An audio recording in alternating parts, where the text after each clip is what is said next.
Allez, c'est reparti pour une deuxième vidéo. Alors, ouverture toujours d'un pack Ikoria pour la citadelle des jeux. Donc, on va vous montrer donc, de ce second pack ce que l'on a. On rappelle toujours que la sortie du produit, ce sera donc pour le 15 mai. Donc, il sera en vente dès le 15 mai. Et maintenant, je laisse Roré donc, nous ouvrir ce pack. Ouh là là, je vois déjà un des rouges. So let's see how lucky we are this time. Okay, red dice, beautiful dice from Ikoria. So, okay, this is our promo card. Let's take a look. So, classification. Well, that's a big cat. So it's an enchantment aura, enchant creature. When classification enters the battlefield, tap enchant creature, and it becomes +20/+20. That's crazy, but my friends, that's Ikoria. So inside you have, oh nice, look at this.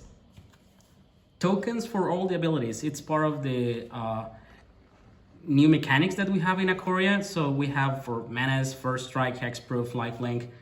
These things are nice. Probably much better than put a piece of card over there. So inside we have, of course, our arena code and one divider. Look at that. That guy looks menacing. So we have our boosters that we will use to put together or deck for the pre-release, or whatever you want to do with them. Look at the face of this guy. Vivian Reed and some other. The art for Ikoria is amazing. So let's start with the opening and let's see if we have good hope like last time. So we are gonna put here the commons. It's a lot of things related to non-humans and humans. So have that in mind when building your, oh wow, nice. Bastion of Remembrance. So this one, it's basically a blood artist, but in an enchantment, so it's more difficult to remove. And you create a 1/1 white human soldier with it. So that's gonna be a very good card. We have more uncommons here. Polywalk Symbiote. And we have Cunning Nightbounder. This is our first rare, the King Kong. It's Kogla the Titan Ape. Nice. So whenever Kogla the Titan Ape enters into the battlefield, it fights up to one target creature you don't control. So that part is nice. Whenever Kogla attacks, destroy target artifact or enchantment defending player controls. You tap 1+1 green. You will return target human you control to its owner hand. Cologan gains indestructible until end of the turn. 7/6. Well, that thing is big. Look at these tokens. Jesus Christ. I have seen like tokens like this and some others more like reddish. Super cool tokens. So let's go for the second pack. So in this second pack, we have our commons. Still, we need to discover what kind of colors we will use for our deck. So first thing is we will start seeing a lot of mana fixing, which is very important in your seal pool. Flourishing Fox. Whenever you cycle another card, put a +1/+1 counter on Flourishing Fox. And you can cycle this one. Well, this is part of the mechanics that you will find in Ikoria now. There is a lot of cyclers, and makes sense because the large size of creatures, but you have those cycling abilities in some of the small ones that are very efficient. So if you want to go for that archetype, it's part of the thing you can do. Oh, look at this. Heartless Act. This is one of the premier removals from the expansion. So you can, it's instant speed, it's 1 and a black. You choose destroy target creature with no counters on it, or you can remove up to 3 counters from target creature. So for older formats, this is going to be amazing in constructing and probably even in standard. So instant speed, I love that. Oh, hey, look at this one. Jorion, Sky Nomad. So this one, it's doing a lot of noise in standard right now. Everybody was thinking like, okay, 20 more cards in my deck is going to be a pain. But yeah, people is making it work. So companion, super cool. Very broken, by the way.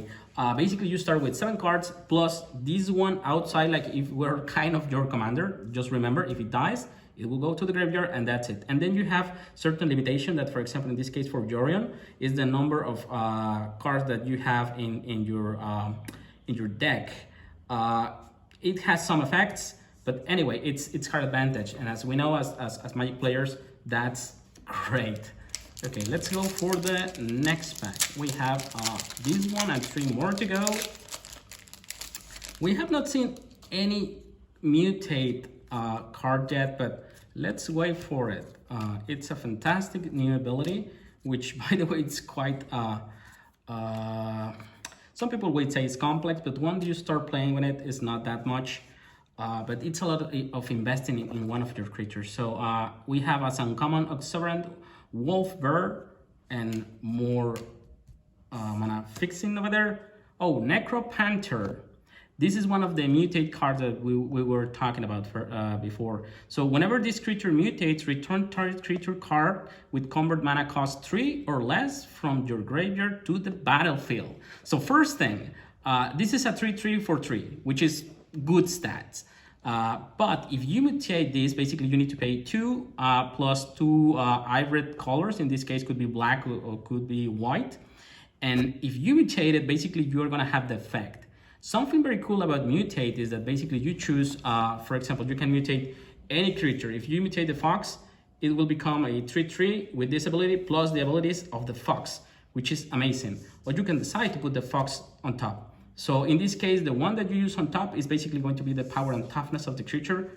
And typically you will choose the biggest one. So in this case, if I mutate my Necropanther into this, and I mutate this Necropanther again, it's gonna trigger all the mutate abilities on this huge creature. So in Seal, it's gonna be nice, and it's going to be pretty interesting. Oh wow, okay. So we have Mythos of Napdax.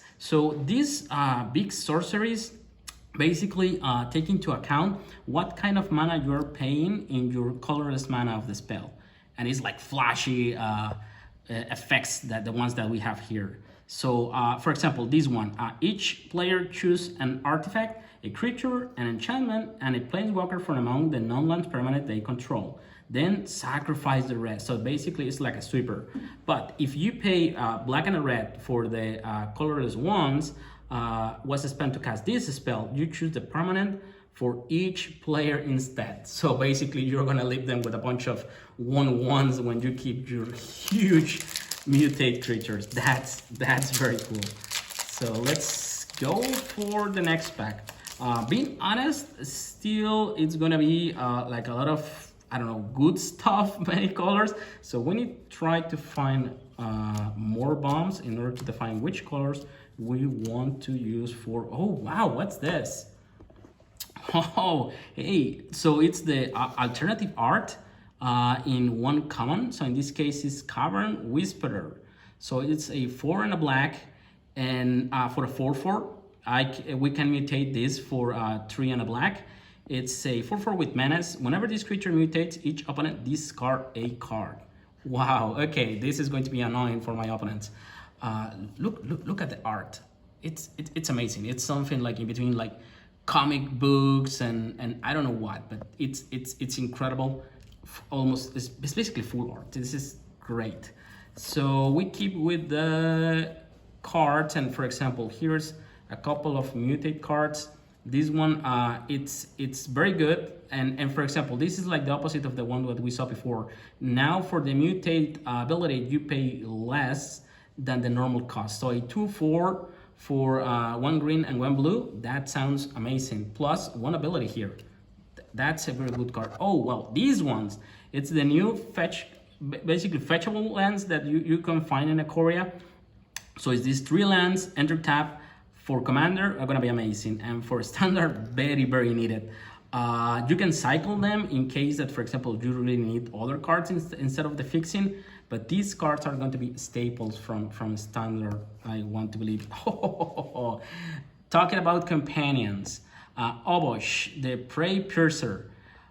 This guy, basically the companion ability, in order to have it as your companion, you need to start your deck containing only cards with odd converted mana cost and lands. So at the beginning you could think like, oh wow, okay, this is going to be hard, but many people have been proving that it's not that hard, and it's basically one creature that you're gonna start in your hand that nobody can take out from it with the Thoughtseize, so any other kind of discard spells. So if a source you control with odd convert mana cost will deal damage to a permanent or player, it deals double damage to that permanent or player instead. That's amazing. Imagine a bolt with this thing. Okay, so we have 2 more packs to go. So we have a couple of companions there and some flashy spells. Well, this is a lot of things in many colors, so maybe it's gonna take some time to put together a cohesive deck, but I think we can do it. Look at this in uncommon. Huntmaster Liger. It's 3 and a white for a 3/4, but you can pay 2 and a white for the mutate cost, and whenever this creature mutates, other creatures you control get +X until end of the turn, where X is the number of times this creature has mutated. Oh man, this art, it's amazing. And look at this. If we were talking about splashy spells, this one, it's one of them. Eerie Ultimatum. So it's part of the cycle of ultimatums that we had before. These ones are very, very good. And this one, it's amazing. In Commander, it's going to be incredible. Basically, you pay all this, which is a lot, but it's worth it because you return any number of permanent cards with different names from your graveyard to the battlefield. So basically in Commander, it's return everything you have in your graveyard. This card, it's gonna be super, super cool in Commander. It's playable in Standard. Well, we have to wait to see. Oh, well, it's companion cards. It's gonna be needed, as we already said. It's part of the abilities and new mechanics that we have on the set.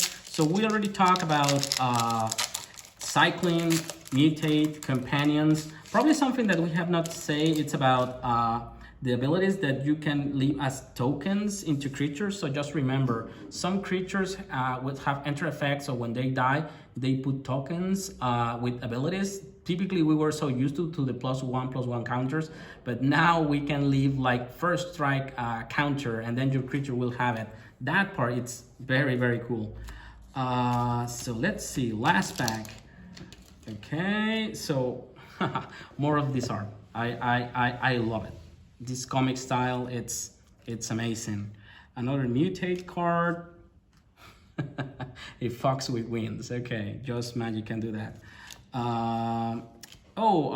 Regal Leosaur.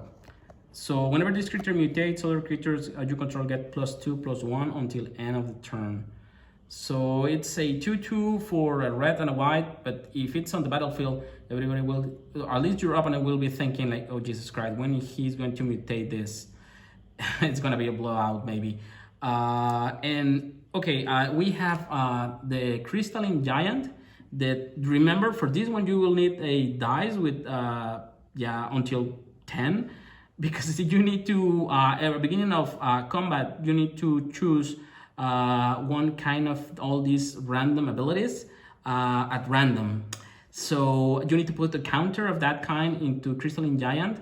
So it's going to be interesting because it's among Fly, First Strike, Death Touch, Hexproof, Lifelink, Menace, Reach, Trample, Vigilance, and a +1/+1.